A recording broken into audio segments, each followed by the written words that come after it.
이런 가운데 윤석열 전 대통령은 오늘 내란 특검이 요청한 2차 출석 조사를 끝내 거부했습니다. 특검은 곧바로 오는 토요일로 출석 일정을 다시 통보하며 이번에도 불응하면 강제 수사에 나설 것이라고 경고했는데요. 내란 특검 사무실 있는 서울고검 연결합니다. 자, 차현진 기자, 윤 전 대통령이 오늘 끝까지 안 나오고 버틴 거죠? 네, 그렇습니다. 윤석열 전 대통령은 오늘 오전 9시까지 내란 특검 사무실로 나와 조사받으라는 특검의 2차 출석 요구를 거부했습니다.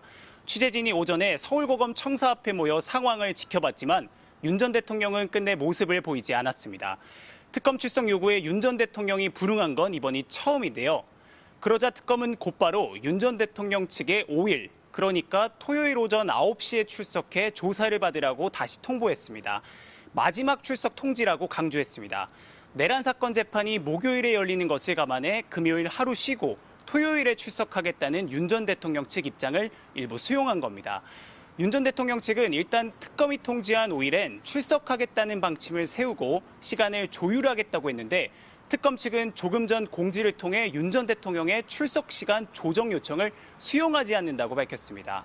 특검은 토요일에도 윤 전 대통령이 조사를 받으러 나오지 않으면 체포영장 청구 등 강제 수사에 돌입한다는 방침인데요. 박지영 특검보는 5일 출석에 불응하면 법원에서도 체포영장을 내줄 것으로 생각한다고 밝히기도 했습니다.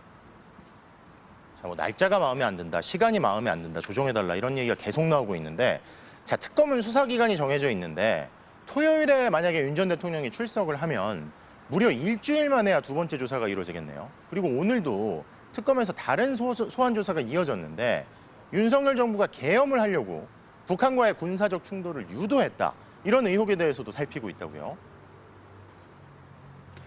네, 맞습니다. 내란 특검이 오늘은 윤 전 대통령의 외환 혐의와 관련해 국방부에 무인기를 납품하는 국방과학소 연구소 연구원을 참고인 신분으로 불러 조사했습니다.